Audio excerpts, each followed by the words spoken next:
नमस्कार, आयुर्वेद लाईफमध्ये आपले स्वागत आहे. आपण विविध औषधी वनस्पतींची माहिती पाहतोय. आज आपण ठाणे जिल्ह्यातील शहापूर तालुक्यातील डोळखाम या ठिकाणी आहे. या ठिकाणी साई ॲग्रो नावाची एक नर्सरी आहे. त्या नर्सरीमध्ये आपल्याकडे दुर्मिळ होत चाललेलं वृक्ष, त्या वृक्षाची आपण माहिती पाहणार आहे. ते म्हणजे अशोक. ही अशोकाची रोपवाटिका आहे. त्यामध्ये हे अशोकाची झाड आहे. तर ह्या पानं ही पानं खालच्या दिशेने येताना दिसत आहेत.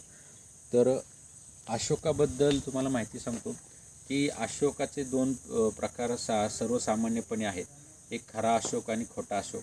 खरा खोटा म्हणण्यापेक्षा एक सीतेचा अशोक जो आहे तो हा आहे सीतेचा अशोक. आणि ते आपल्याला असे झुपकेदार असं सूचीपर्णी वृक्षांसारखं जे दिसतात की शोभेच्या वस्तू, तो खरा अशोक नसून हा सीतेचा अशोक हा खरा, किंवा सारेका इंडिका किंवा सारेका अशोका या नावाने हा ओळखला जातो. हे अशोकाचं झाड आहे.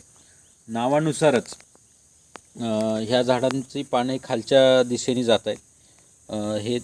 हे अशोक ओळखण्याची पद्धत आहे. खालच्या दिशेने झुकलेली असतात आणि अशा प्रकारे हे झाड असतात. झाडाचंच नाव आहे अशोक. अशोक म्हणजे जे शोकाचा नाश करतं, म्हणजे तुमच्या दुःखाचा नाश करते, असं हे अशोक झाड आहे. तर ह्याची फुलं ही अशी तांबूस रंगाची फुलं तयार असतात आणि ती खूप सुंदर अशा प्रकारे दिसतात. आणि हे जी पानं जेव्हा काही असतात ते ताम्रपत्र म्हणून, आता आपल्याला दाखवत येत नाही, पण ताम्र म्हणजे कॉपरसारखे हे जी पानं असतात तांब्याच्या रंगाची, म्हणून ताम्रपत्रे म्हणतात. तर अशोकाच्या झाडाचं वर्णन हे वेदा काळापासून आहे. हिंदू आणि बौद्ध धर्मामध्ये याचं विशेष महत्त्व आहे. किंवा जेव्हा रावणाने सीतेचं हरण केलं होतं तेव्हा त्याने लंकेमध्ये सीतेला अशोक वाटिकेमध्ये ठेवलं होतं. त्यात बहुतांशी झाडं ही अशोकाची होती.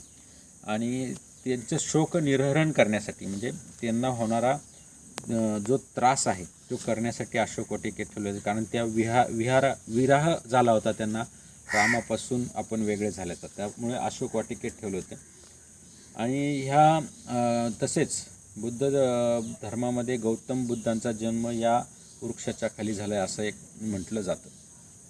या अशोकाच्या झाडाचा उपयोग खूप आहे. याच्या सालीपासून, पानांपासून आणि बियांपासून पण औषधं बनतात. या अशोकाच्या झाडाची सालेचे चूर्ण पण आपण औषधात वापरू शकतो. आणि ह्याच्यापासून प्रसिद्ध असं अशोकारिष्ट हे औषध स्त्रियांच्या आजारावरती बनतं. ह्याच्यामध्ये अति रक्तस्राव, म्हणजे पाळीच्या वेळी जास्त जाणं, किंवा पाळी अनियमित असणे, किंवा अंगावरून पांढरं जाणं किंवा लाल जाणं, याच्यासाठी अशोक हे उत्तम औषध आहे. अशोकारिष्ट हे एक त्याचा कल्प आहे. म्हणजे साधारणपणे अशोकारिष्टाचे 2 चमचे म्हणजे 10 ml सकाळ संध्याकाळ पाण्यामध्ये घेतलं तर हे कष्टार्थ म्हणजे पाळीच्या आजारांवर खूप चांगलं औषध आहे. त्याचप्रमाणे चूर्ण पण तुम्ही अशोकाचं घेऊ शकता. तरी आता या नवीन संशोधनामध्ये या झाडाचे विविध संशोधन होत आहेत. तर अशोक या नावानुसार ह्याचा स्ट्रेसफुल, म्हणजे स्त्रियांच्या जे काही स्ट्रेस असतात त्याच्यावर पण ह्याचा उपयोग सिद्ध झालेला आहे. त्याचप्रमाणे या वनस्पतीचा उपयोग जर सातत्याने करत गेला तर ब्रेस्ट कॅन्सरचं प्रमाणसुद्धा कमी होतं, असं नवीन संशोधनाने सिद्ध झालेलं आहे. म्हणजे थोडक्यात काय तर स्त्रियांच्या आजारासाठी हे उत्तम औषध आहे. स्त्रियांसाठी बनलेला असं हे औषध आहे. हे वनस्पती आहे. आणि तसेच प्रत्येकाच्या दारात अशोकाचं झाड असावं असंही म्हणतात. आणि त्यामुळं तुमच्या घरातली शांतता, शोक कमी होतो, म्हणजे तुमच्या घरातील त्रास कमी होतात आणि चांगली समृद्धी होते. त्यानिमित्ताने तरी लोकांनी अशोकाचं झाड लावलं पाहिजे.